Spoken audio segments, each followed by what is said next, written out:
Hello, and welcome to another episode of the William Branham Historical Research Podcast. I'm your host, John Collins, the author and founder of William Branham Historical Research at william-branham.org, and with me I have my co-host and friend, Jed Hartley, son of a prophet and former member of International House of Prayer.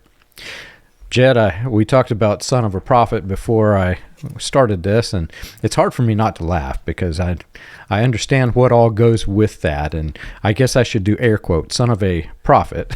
So yeah, well, I feel like it just is it's the world that I've lived in, and I've kind of had to embrace it. A long time ago, I thought about even my name, Jedediah. You know, you introduce yourselves, and people will already know that there's some religious context to the name and everything. So right now I'm just kind of going with it. I'm embracing it. That is the world that I grew up in. So as ridiculous as it is. Yeah. You know, it is what it is. You know, what can you make of it? I'm the grandson of the head of the Branham Tabernacle, and I've came to just embrace it. It is what it is. I wish it were not that way, but that's what it is. But anyway, thank you. We're detangling the International House of Prayer, and you've joined us as the co-host to help further detangle the mess. And Brantley's done a good job leading up to this point, so I'm very glad to have you on here to help with this. Yeah, my pleasure. I'm excited to be on here and appreciate everything you do, and so I appreciate being on this series. Awesome. Well, the synergy is unbelievable. This morning I was thinking about this podcast, and we actually did not talk about beforehand what we were going to speak on today, and this song came into my head from a band you've probably never heard of, but the Cathedrals Quartet, which is Southern gospel music. That's what we were all raised on in the Branham cults. And I was thinking about this song. They've got this song called "This Old House," and it's about a person who is, you know, got a broken down house that needs fixing up, and they could fix it up, but the theme of the song is, I'm not going to fix it up because I don't need this house because the end of the world is here. And I was just thinking of how horrific that is. It is doctrinally, it's just, it takes a person where it makes them of no use to this earth. They don't care about anything. They don't care if the house is broken down. That is a song that was one of my favorite songs. And I was in that attitude growing up, man. It was the end of the world. The rapture was coming. Mm-hmm. We don't care for tomorrow, don't care for today, what tomorrow may bring. Mm-hmm. That kind of themes, those were all embedded in the sermons that we listened to. And I grew up just not caring about the world. And raising my children, I have a different perspective now because I'm no longer in this. And I want them to care. I want them to think about the future, and the choices they make today affect the future generations. So just thinking of the balance of that. And then I asked you what we're going to talk about, and you're talking about the apocalyptic cult today. And I mean, it just fits. It's the same exact thing repeated over and over through time. Yeah, and I think that the reason why I wanted to talk about it is I think that it's something that can be forgotten when talking about some of these organizations, or at least be minimized, because obviously there are some very large scandals and sexual abuse scandals. And I think that for a secular world, or a world that's outside of these communities, that's easier to latch onto because it's easier to understand some of that. But understanding prophetic, apocalyptic, what it's like to be raised in that community or be a part of that community, that's more difficult for people to empathize and understand. And if you were a part of the community that was an apocalyptic community and you're out of it, that's something that's easy to forget or not talk about. Sometimes I'll talk with my sisters about those elements of it, and it feels foreign when you're looking back upon your childhood or your early adulthood and thinking about how, I really thought in my lifetime Jesus was gonna come back, split the sky, be riding on a horse, and that there was going to be a battle. You might have believed that the good Christians would be raptured before the tribulation, but at the International House of Prayer, we were taught that that is not the case, that it is post-tribulation rapture, and that in fact we would be there to see all of the atrocities. So I would read the Left Behind books, you know, the whole Left Behind series. I would read all of that, and the big difference is that the Christians would be there for all of the crazy things that went on, and it whether I would like to admit it or not, at times that shaped my not only my childhood but shapes who I am today and the way that I think about the world, and how I've had to unlearn and contextualize a lot of my own quest for meaning, for value, for work, for my relationships, all of that. The way that I grew up, everything was oriented around the end of the world, and that is always going to affect me throughout my entire life. Absolutely. And there's a lot to unpack there. If you are a Christian and you're just curious about International House of Prayer and you're listening, you ask the question, well, doesn't every Christian believe Jesus is coming back? I have seen that in the comment feeds from people who don't understand the complexities of what it is we're talking about, because most Christians do believe in a return of Jesus Christ. And what you mentioned, pre-tribulation rapture, post-tribulation rapture, I try not to get caught up in that, because when you're dealing with a doomsday cult, it doesn't matter the order of events. Your mindset is still focused on doomsday. And in the Branhamism, there was a change in the end times theology that happened after Branham died and leading up to the International House of Prayer. Branham, like every doomsday cult leader, they believed that their small group was the special ones, the elite of the Christians. And they did believe in a pre-tribulation rapture for those Christians, but they believed by and large the rest of the Christians would go through the tribulations and suffer, and all the end time battles that were being fought in IHOP. They believe that. So it actually falls within the same realm of theology. The difference is we considered ourselves to be the elite, and we would consider you to be the inferior Christians who fought the battles. So there's that. But like I said, I try not to get caught up in that, because for a child growing up in it, I think it's different than an adult who joins later in life. Our frame of reference as a child growing up in this is always that there's a doomsday. That's always the elephant in the room. Whereas, I've talked with members who came in later. They were probably in the cult for about 10 years, 15 years. They had a different frame of reference, and so their foundation thought of the world as a place that they could make better. Whereas I didn't care if the world was better or not. After I die, it doesn't matter what happens next, because if I die before this rapture comes or the end of the world, it's going to happen anyway, and I believed it might happen tomorrow or the next day or the day after that. So I did not try to do things better. And I remember having this conversation with Dr. Stephen Hassan after I left the cult, and realized, it took me a long time to realize that it was a doomsday cult, because that phrase isn't commonly used when you're in one. Once I realized it was, and then I started looking at this old house, like the song said, my house was falling apart. And I spent the better part of a year just going through fixing everything, from the shingles to painting the wall, things that every person should do, and in normal upkeep of a home, I wasn't doing. And so I was talking about this with Stephen Hassan. He said it's very common whenever somebody is in a destructive cult, after they escape, they reevaluate their entire worldview, and a lot of that worldview includes making their own lives better in their own environment. I know that you were going to ask me questions, but just to ask you a few. When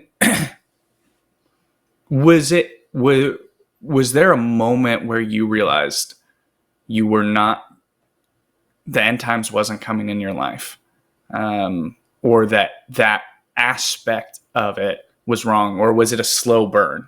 Yeah, so I actually like the back and forth with the questions because I'm still detangling what I came from. And in my head, there are things that I still have to unravel.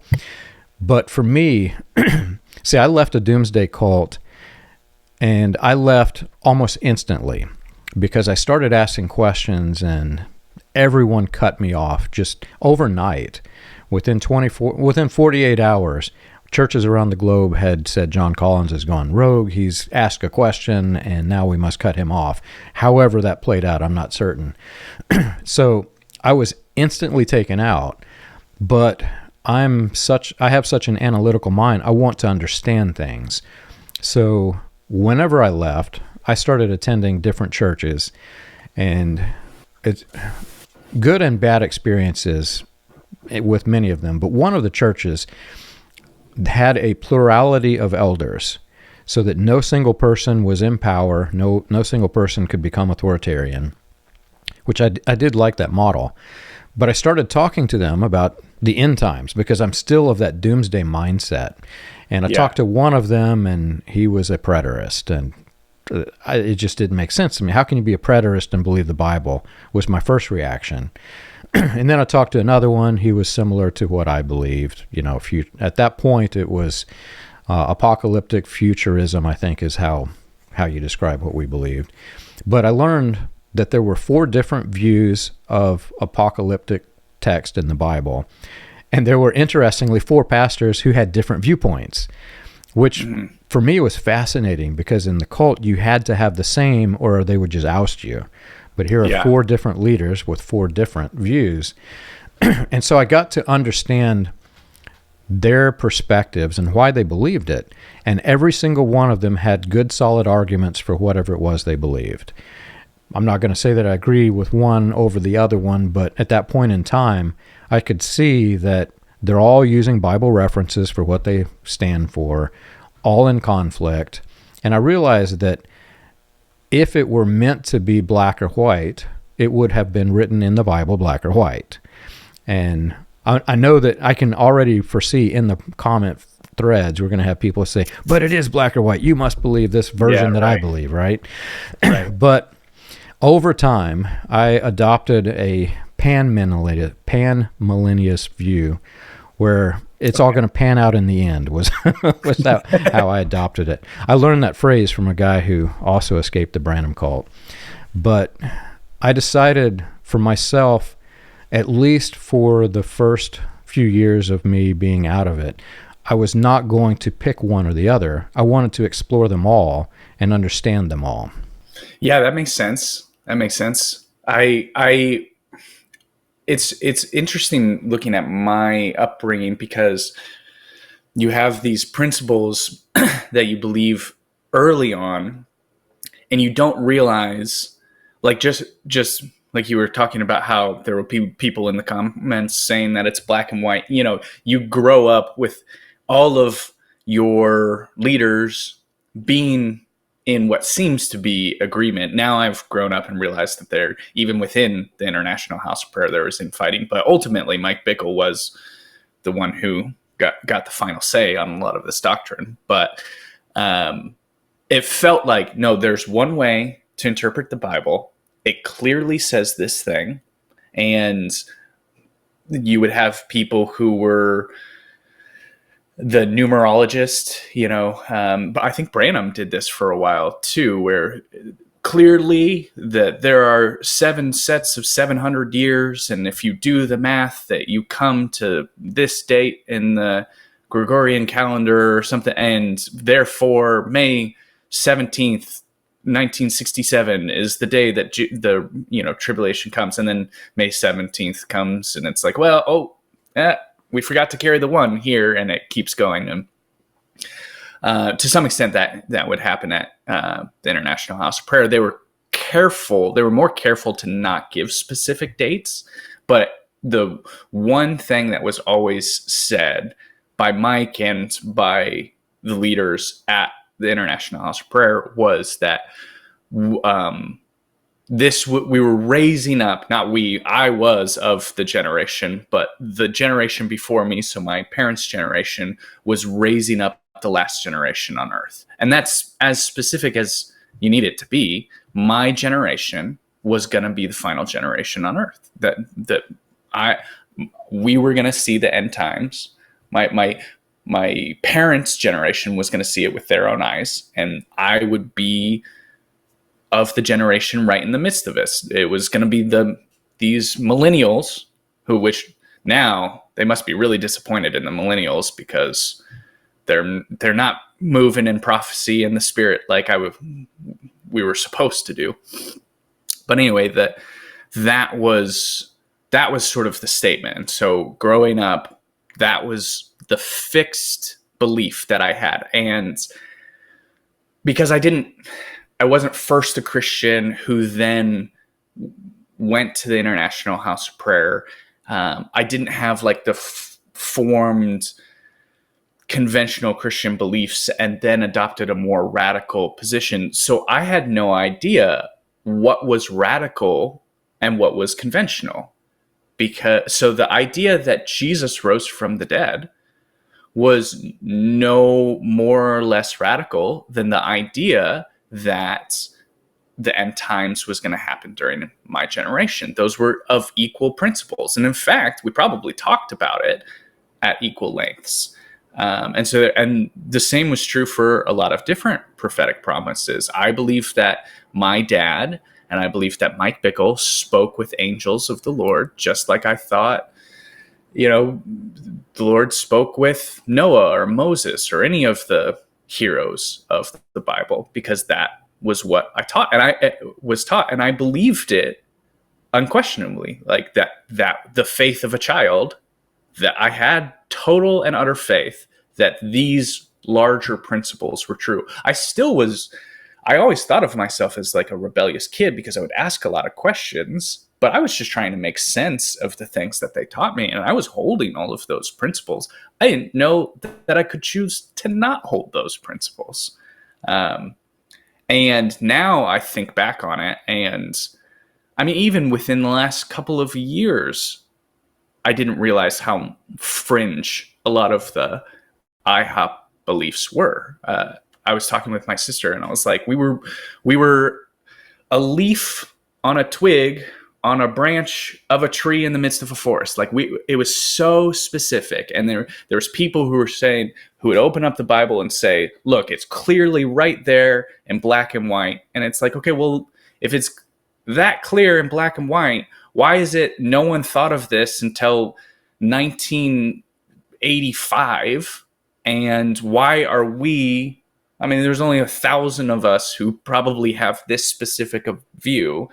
Why has Jesus not revealed this truth to everyone? And why didn't, the early Christians read the Bible and realize that God was going to come back in 2,000 years? If it's that obvious, why is there so much disagreement about it? But I genuinely never even really had that thought until, decades after I had been taught all these principles. Yeah, see, I came to a very similar conclusion, but the path that I took to get there was much different. I want to know how things work. I'm the kind of guy who, when I got a radio for Christmas as a kid, I took it apart to see what's in it, right? That's the kind of person I am. And when I realized that not only were we a doomsday cult, we had this theme, which I think it's shared between IHOP and Branhamism, but we thought that there would be an end prophet for the age, which I guess that would be Mike Bickle in the IHOP circles. In Branhamism, it was obviously William Branham. But from the items of research that I published, I started noticing other commenters who were never associated with Branhamism or even IHOP or anything like this, making similar comments. Well, that prophet was obviously false. Our prophet is the prophet for the age, the last age. And so I went down this big study. Well, what does it even mean, last age? What in the world? How is that biblical? Because if you read the New Testament, it's not talking about things like this, right? Jesus is the answer. He's sending the Holy Spirit. So that went into a study of dispensationalism. There were numerous texts talking about how the 7 churches of Asia Minor, which were listed in the New Testament as the 7 churches, and the messages that went forth to the 7 churches. Well, there was a movement called dispensationalism, which added the word age in addition to the text of the New Testament. So everywhere where you read church, which was a specific location, you would instead read age, and it was a dispensation of time. And since there were 7 churches, they divided the world history into 7 different ages, and then the last age was apparently us. And so that led me into realizing that not only had they mentally trained my head to believe that we're in the Doomsday, but they had mentally rewritten the DNA of the Bible to make me understand that instead of reading the Bible for what it says, which literally says I'm sending these apostles and missionaries to different churches around the globe, instead, those are ages, and we just happen to be in the last one, which is doomed. Right.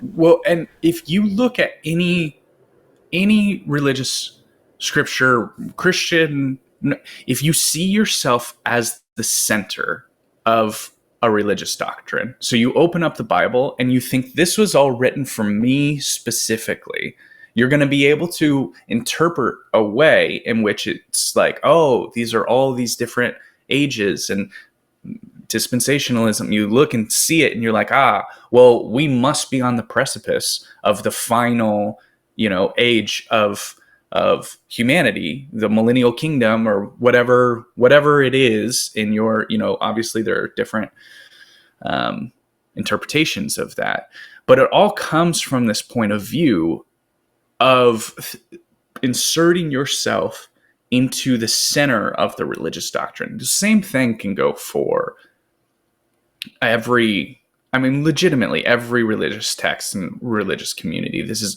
every single religious community. You see people taking their religious texts that have been made over thousands of years and making it all sort of culminate in the individual.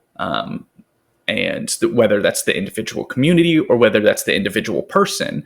And within Pentecostalism, you see this, like Dowie did that. And you have all of these different individuals claiming to be Elijah. And at some point, you're like, well, no, you can't all be Elijah. And maybe we should stop. When someone claims that they're Elijah, maybe that should be a good red flag of, okay, they're inserting themselves into this end times narrative, right? And they have been reading the Bible and saying, this is all for me, this is all about me, and this is all going to end here. But it's hard because we are locked in the time frame that we live. And so Mike Bickle can still kind of be like, well, the end times is coming. It's just right around the corner. And when will it be? I think we can look back and say, okay, Dowie was wrong in his early 1900s. And clearly there's been much that has progressed since then. But at what point do we get to say, you weren't right? You know, and it's difficult because it's probably not in my life. Like throughout my entire lifetime, I will be 85 and I will be talking with people who I grew up with in IHOP, and they'll be like, it's right around the corner. It's just right there. Like, when does it die? When do we realize, no, this wasn't the time. The entire gospel wasn't written for us specifically. This entire narrative of the world isn't leading to Kansas City, Missouri, or Los Angeles or wherever you are. This is bigger than us, and we're a part of that, and that's fine. That's the whole problem. I think one of the biggest problems that I've had growing up is realizing, like, it's okay to be a name within many other names in a larger story. I don't have to be a part of the end times church. I don't have to be the son of the grand prophet. I don't have to lead tens of thousands to the Lord or do whatever. There's so much ego wrapped up in these end times church movements. And it was destructive to my sense of being and self. I felt like I had to also take on that level of ego and believe that it was me and that I was going to work and do miracles and raise the dead, and that Jesus was going to return in my time and say, "Well done, good and faithful servant," and that I was going to reign by his side for 1,000 years. And I wish I would have just focused on being a good brother, being a good son, being a good Christian or agnostic or whatever religious, being a good person, and be satisfied with the more mundane but true stories of the world and of my life. I don't know if that resonates with you at all. I don't know. You were getting into it because you were transfixed on figuring out all the details of it. I got into it because of the ego of all of it. So maybe you were just a better person. But. No, I definitely had some ego there. One of the things that was most humbling to me was once I escaped and started reevaluating my life, I started noticing that the word pride is mentioned. I did a count one time. I lost the number, but it's mentioned so many times in the New Testament as one of the sins. I mean, you're reading these lists of sins from the Apostle Paul, and pride is in almost every list. And I realized that I was very prideful, and rightfully so, because I was in a group that we were trained to be prideful. We were the elite of the Christians, right? Right. But I wanted to, like you said, I did want to understand, and it drove me down paths of research that I don't think has an end.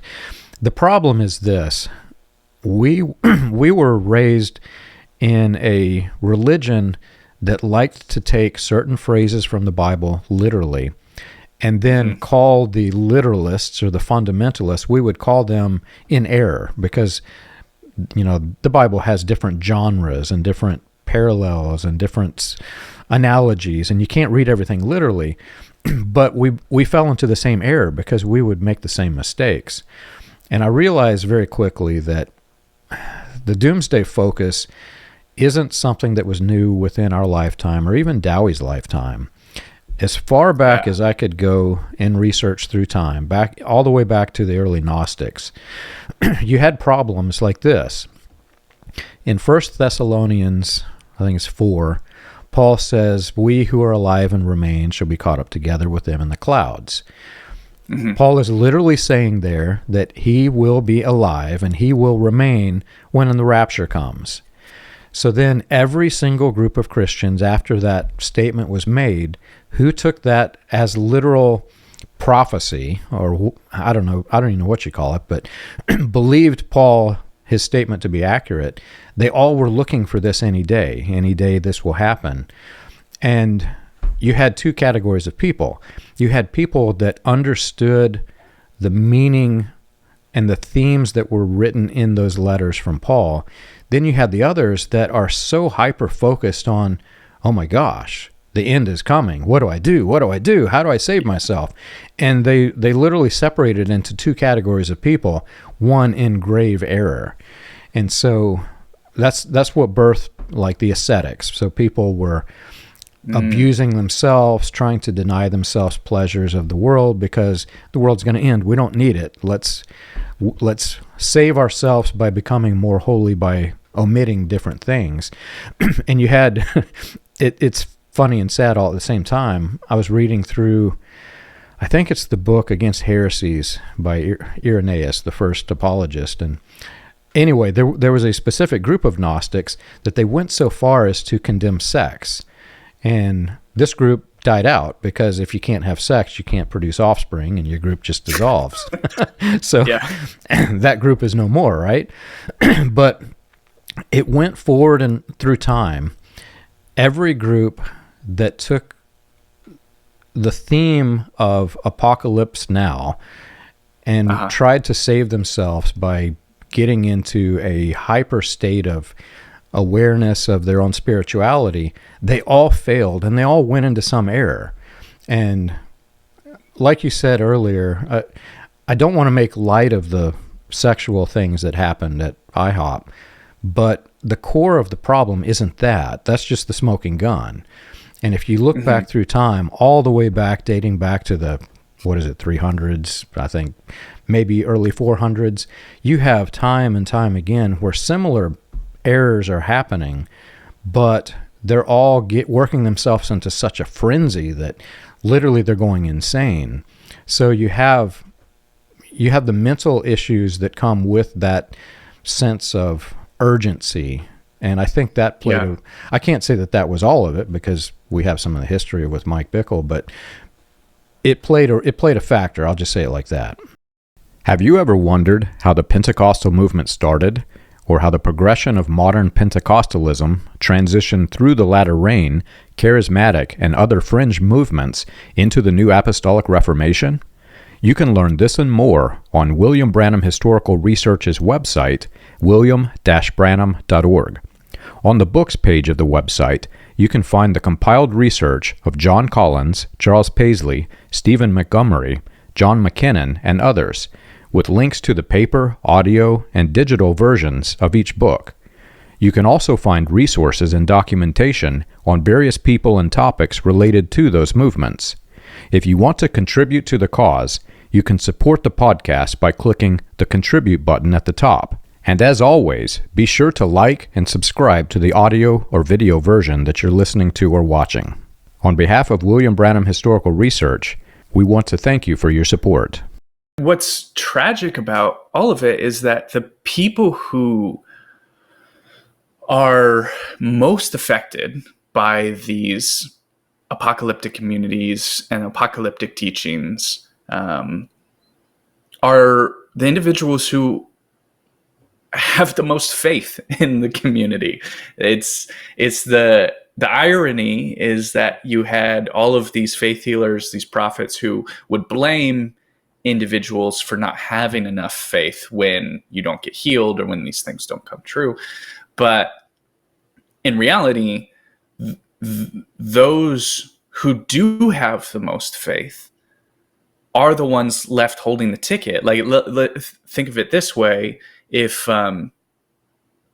me and, let's say, my sisters get a call from my dad, and he says, "Hey, we're all leaving.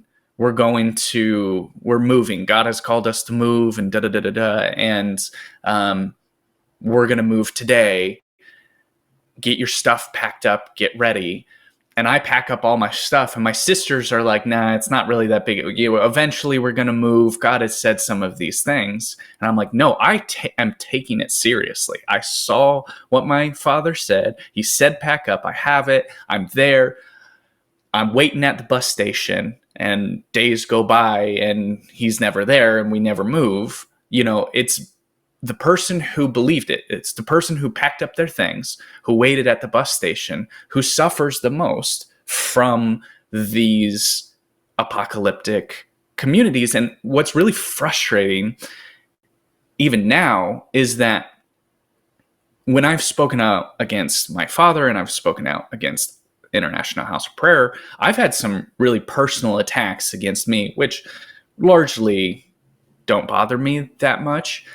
When it's individuals I grew up with, it does a little bit more. Like, if I knew you and you saw me, like, I believed I went to the bus station because you said so, and you saw that I did go to the bus station. Like, so for people who don't know me very well, they don't know that I was a kid who was really trying to do all of these things, who really believed it, who was fasting. Like, as a 14-year-old, I went on like a 12-day fast, and that is not good for the constitution of a 14-year-old. Like, that's not healthy. And I've had like, even when I grew up and when I went from high school into college, like I didn't go to a conventional college because I still had this sort of ticking time bomb idea that the end times were near and I needed to do missions work. And so I went to YWAM. And I mean, my entire life was affected because I believed these individuals. And now I'm speaking up against these individuals, and people were being like, you were never a part of the community. If I was never a part of the community, I would have never suffered like I did. The whole point that this is hard for me is because I believed Mike Bickle when he said that his brother was going to walk again. One of the core prophecies was about Pat Bickle, Mike Bickle's brother. And I can tell this story in more detail if you like, but Pat Bickle was a paraplegic, and I mean, before I was born, he was in a wheelchair, and I grew up, I would go to the church services and I would see this man who was in a wheelchair, and I mean, not just like a full body wheelchair, he would lay out, and it was very visceral memory for me.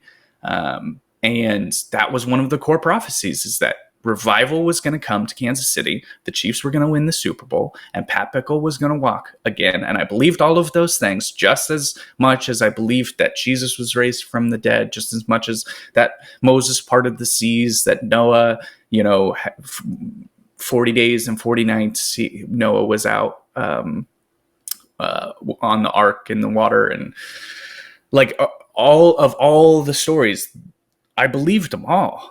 And then Pat Bickle died, and the Chiefs won the Super Bowl, which is great. But the Chiefs won the Super Bowl, but there was no revival. The end times didn't come. And I was left at the bus station, just kind of sitting, waiting there. And even going into high school, like going into college, I remember there was a friend of mine who she went to a college and studied accounting. And I remember being like 18, and she was in my same like grade. And I remember thinking, what a silly thing to do. The world is going to end and you're studying accounting. And which was a horribly egotistical thing for me to think. And I regret that I did it. But, that was just this sort of such a condescending thought. And now she's got probably a great job, and I don't actually know what she's doing with it. But, that was just my mentality, is that I was like, why would you get an accounting degree when the Lord is going to split the sky, and we're getting, what a ridiculous way to spend your 10, 20 years before Jesus comes back. And that affected me. And I think that that's really difficult to pinpoint and hold people accountable for. Like, I can go into the IHOP community and say, hey, you guys wronged me because all of these prophecies didn't come true. No one would listen to me. No one would care about that because they've moved on. There's new prophecies to replace the old ones. There's new promises that, there's new carrots at the end of the stick. And now there's just other people having the same process that I did. There's other young children who are either being raised there or, coming as 16, 17, 18-year-olds who are getting drawn into this community, who are given the same type of promises that I was given. And 10, 15, 20, 30 years down the road, they're going to be like, oh, none of that was true, but they would have, I don't want to say wasted 10 years of their life waiting for it, but it certainly is, it's like a marriage that didn't, you give everything to something and realize that it was all for naught. It's really difficult. Yeah. There's so much to unpack there too. One of my studies of late, I wanted to understand why Christians did this, because it wasn't just in the Branham movement. It wasn't just in latter rain. It developed so rapidly across the United States, I knew that it had to be something besides the religion that was causing it. And that's what got me into studying British Israelism and its later child, which was Christian identity. But in British Israelism, they believed, as you know, that the people of North America, U.S. and Canada, and the British Isles are the descendants of the lost tribes of Israel. And what they tried to do, it was more of a political movement than it was a religious movement. They were saying that they were better than all the other nations, and it kind of grew out of British elite, but then it embedded itself in Christianity, and it came in through people like Dowie, you mentioned earlier. Also, Frank Sanford was big in this, and he's one of the people who literally helped father the Pentecostal movement. I believe that their commune actually had speaking in tongues before Parham did and the Pentecostals did. But what they did was they were able, through the British Israel doctrine, they were able to take specific passages that were written for ancient Israel and then apply that to the world today. And if you think about the timeline of ancient Israel, there are very apocalyptic scenes all throughout the Old Testament. You have the warring nations that are rising up, the judgment that's coming from breaking the laws of Moses, etc. All of those could be applied. And compound that with the book of Malachi. So in Branhamism, in latter rain in general, they believed that in this last age, they were using a dispensation, that the Elijah figure mentioned in Malachi 4 was coming to the earth to fulfill that twisted version of the prophecy. And then they combined it with Revelation. So after he came, then you would see Elijah and Moses going through during the tribulation at the end times. And when I realized that Paul Cain is the one who helped IHOP, it kind of makes sense because Branham fit the Malachi 4 mold, and then you've got now the new Elijah, or I guess he would probably consider himself Elisha. I don't know how Cain fits into this, right. But anyway, you've got these two people, and you see the connections to Israel. They're all trying to get back and create strong ties to Israel. So all of that started to make sense to me. But where it got really problematic for me is that to do that, like I said earlier, you're rewriting the DNA of the Bible. You're taking every single passage, and instead of its original meaning and context, you have to twist the context, and then you have to add your own context to it. So in the end, you're writing a new book that doesn't even exist. Yeah. And again, for me, my takeaway from that is it is just a lot of ego. It's a lot of, like British Israelism, being like seeing all of these promises for Israel and seeing that Israel is God's chosen people, and being a white Anglo-Saxon Protestant or British, individual or whoever it was, and being like, you know what? That's about me. That's not about, and I'm going to actually twist this, have this weird proven false genealogy of my ancestors were actually from Israel, and I am the true descendants of Israel, and I am God's chosen people. It really is just it, and you're so enamored with your own religious identity, you create this either organization or narrative to put yourself at the end and at the pinnacle of God's story. And that really is what a lot of people will ask me sometimes. Hey, did he really believe some of these things? Did Mike Bickle really believe this? Absolutely, they believed it. In my opinion, did they also have some, they knew they were speaking falsities at certain points? Yes. True. Like there's always a little bit of telling a little bit of a lie, but primarily I genuinely just think that the whole history of the International House of Prayer was shaped by the ego of a few men. And these men who just could not help but insert themselves into God's story. And there's a story of my dad when he was, this was before I was born, but when he was on this missions trip in Israel and with my mom, and they were working on this farm, and there was this big tree that they were having to uproot to for whatever purpose on the farm. And my dad, who's a pretty thick, like strong dude, went, and for like an hour, apparently he was just angry and like trying to rip the tree out. And this is a big tree with its roots spread out. You know, there's no way that he's going to uproot a tree with his own strength. But he later would talk about it, and he was like, I was sure that I was Samson during that time. I mean, he thought that God had given him the strength to rip the tree out. And if you know, people who would interact with my father, he had a lot of that sort of, on one end, it always felt like childlike faith, which was fine. That's good. Like, believe that God is going to use us, and if it's about God. But then it also is just like grandiose delusions of thinking that you can uproot a tree. Is just what a great representation of the world that I grew up in, is these men who just thought that they could uproot trees.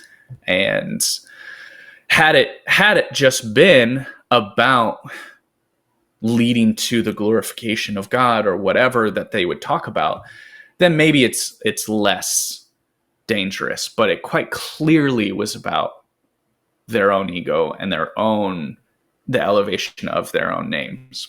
Yeah, absolutely. And it goes along with another point that you mentioned earlier. You're talking about how messy it is after you leave. The way that people react to you and the way that people think about you. This is a common problem whenever I'm talking to people and working with them in the Branham support groups, which the problem exists between all religious cults. They create a very us versus them mentality. And because when you're in these type of doomsday cults, you've worked yourself into this mental frenzy where you do mentally unstable things, like believe that you're Samson, that kind of thing. Yeah. We tried to keep ourselves into that mental frenzy as much as we could. And we did some very stupid things. At least I know I did. Working with people in the support groups, they did some stupid things. But even worse than that, once they realize it's a cult, it becomes even more messy because you've already got the mentally challenging things that you were trying to achieve in your head. Now all of that's unraveling, and it's a mess, man. There are people who do things that they regret, say things they regret. And people have confided in me things I wish I didn't know about them in many cases. And my response is always, but have you changed? Because we all, myself included, I went through a mess trying to leave the cult, and I'm ashamed I was in it. I'm ashamed of the way in which it all came out whenever I exited. But am I a better person now? That's the way I look now. Have I changed for the better? And I can say certainly for myself at least, it's an everyday battle to continue getting better. But that same battle exists with every person who is in a cult. And if you get focused, if you let yourself focus on the way that people will assassinate your character after you leave, you'll be dragged down forever because that's their nature. They've been programmed to do this. And I look back while I was in it, I did the same exact thing. If somebody left the cult, they went out because they're unbelievers and they're filth. They're not. I'm embarrassed to say what I thought about people who left, but now I understand why they left, and it's really hard. And it's all of it comes back to we had this apocalyptic focus that we were trying to save ourselves in our head, and it wasn't working. We were doing some very stupid things to try to save ourselves. Yeah.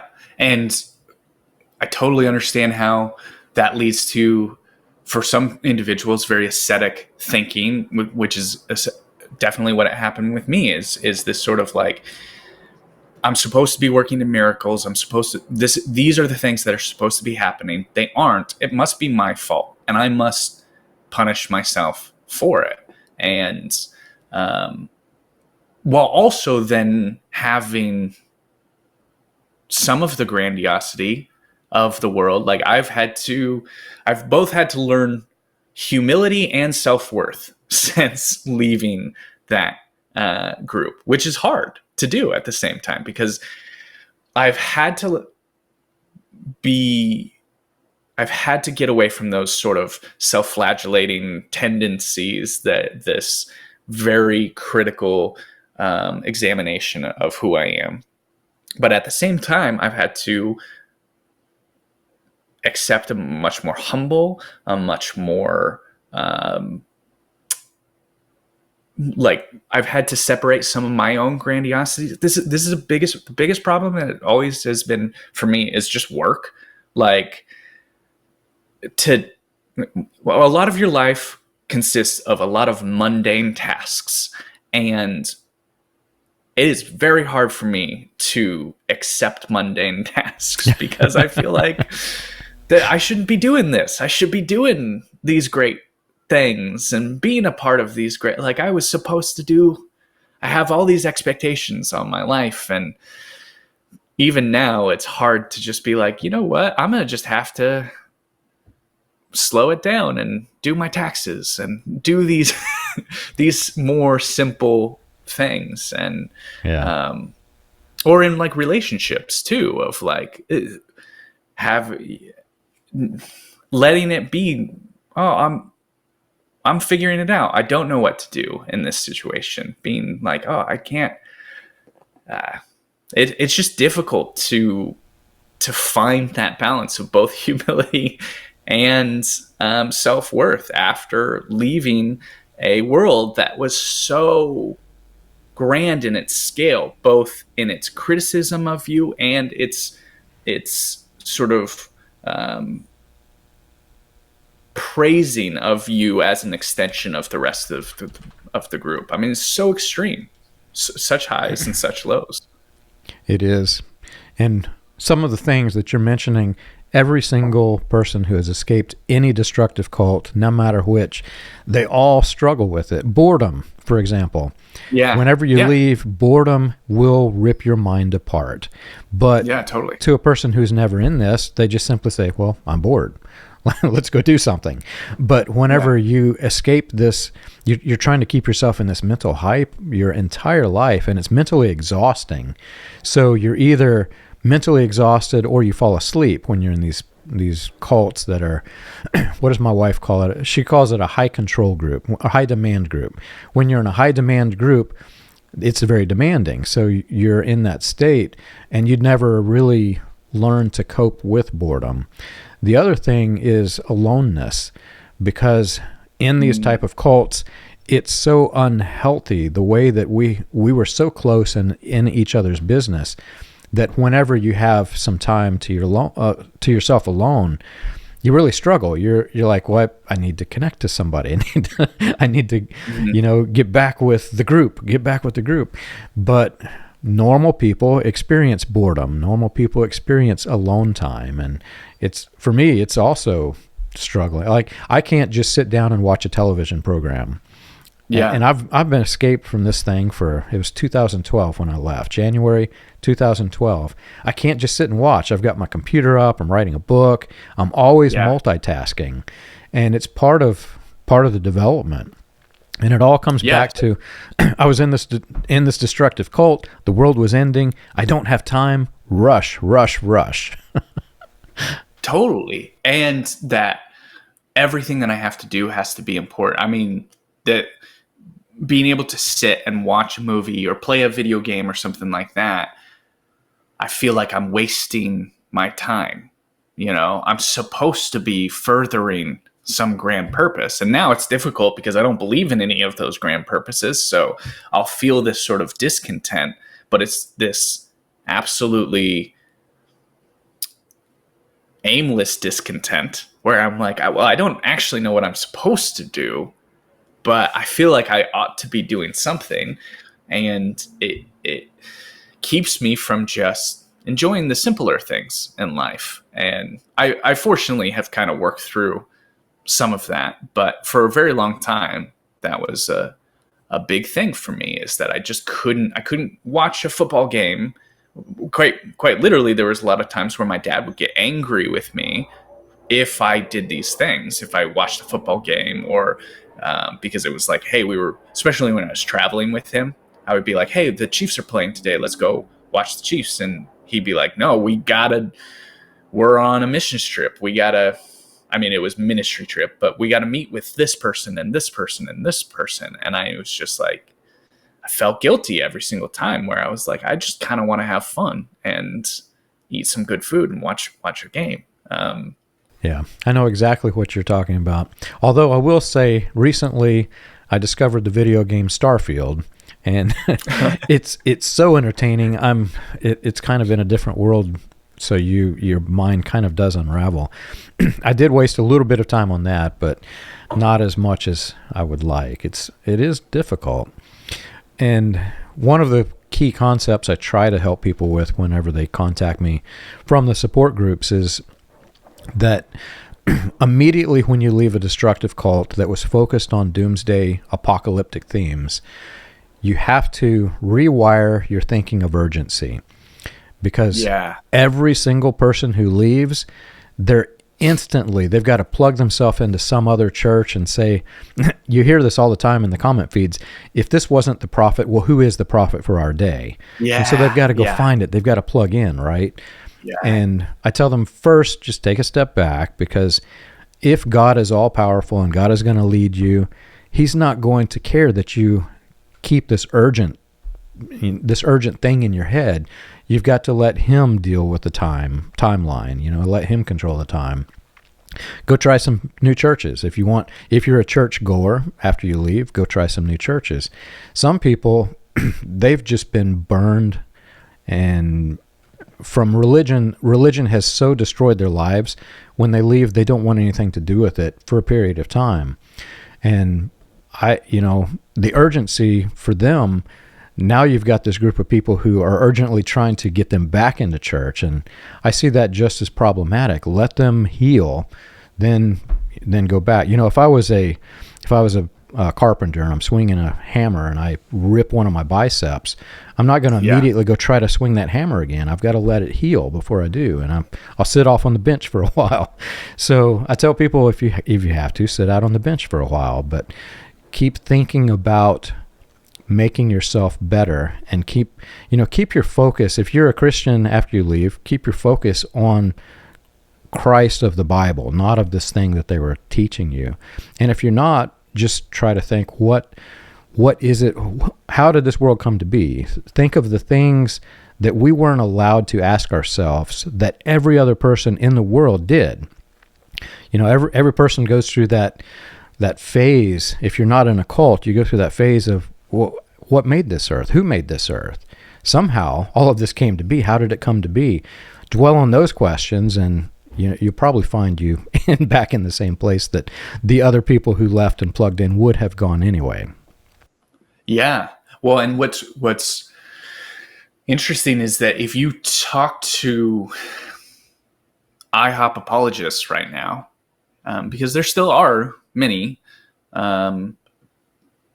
a lot of them either are going to be focused on the next prophecy, right? Are going to be, God is still doing all of these things. Look at what's happening in Israel, and you're not going to be able to have a concrete conversation about past prophetic promises.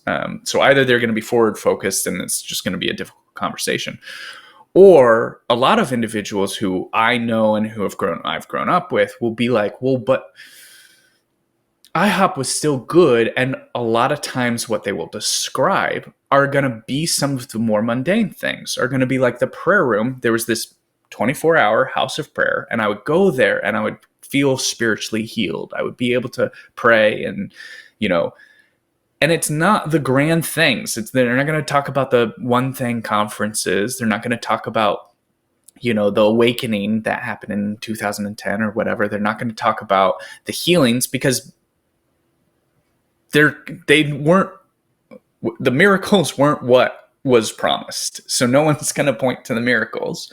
What people will point to is the relationships they had. They will point to how they felt like God communed with them during that time. And it's like all of those things could be found without all of these grand prophecies, without all of this end time apocalyptic rhetoric. You could just have the house of prayer. It doesn't have to be international. You could just have, a place where it's like what has been for several thousand years, where people will have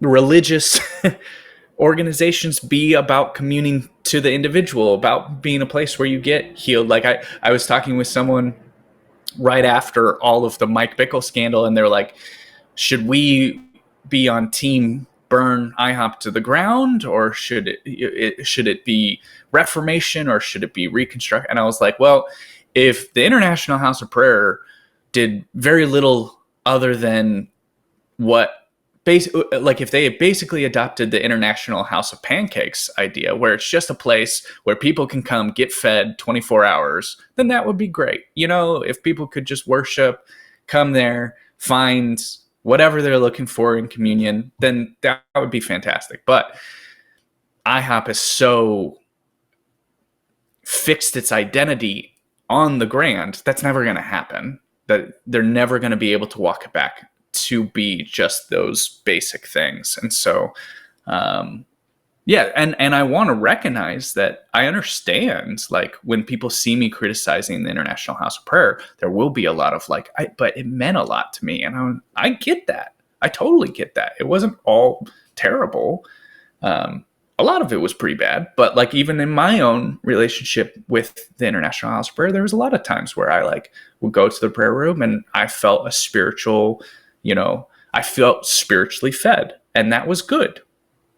But those moments became very few and far between for me, to be quite honest. I'm pretty much the same way. I actually, while I was in it, I would say that there was nothing bad. It was a good place. I enjoyed a lot of my life in the cult, and I still have some very fond memories. I still enjoy thinking about those memories and the people that are in them. But it wasn't until after I left and realized that my frame of mind was so far off from what it should have been that I wasn't in a good place, and it was making me become worse and worse. The place that I was in while I was in the cult, my focus was in the wrong place. My focus wasn't on making the world a better place or loving people as Christianity teaches you. It was all about this doomsday focus. What can I do to hasten my escape from this world? And I don't care about this world because I'm going to escape it. So I'm just glad I was able to get past that focus. But even more so, I have children, and I'm just really thankful as I'm watching them grow up and having the right focus. I'm watching their lives, and in many ways, I'm envious because I'm watching the way that their lives are playing out in the way that I wish mine had whenever I was in this thing. So it's a lot to learn, and we're all getting there. And after you escape, I think every day is a learning process. Yeah, for sure. Yeah. Well, thank you so much for doing this. We'll pick back up. We've got so many topics to explore, and I'm sitting here making a mental list as we're talking today, and I'll probably come up with 10 different topics that we could go over. Yeah, for sure. There's an endless amount of stories too. So yeah, we have plenty to talk about. Absolutely. Well, if you've enjoyed our show and you want more information, you can check us out on the web. You can find us at william-branham.org. For more about the dark side of the NAR, read Weaponized Religion, From Christian Identity to the NAR.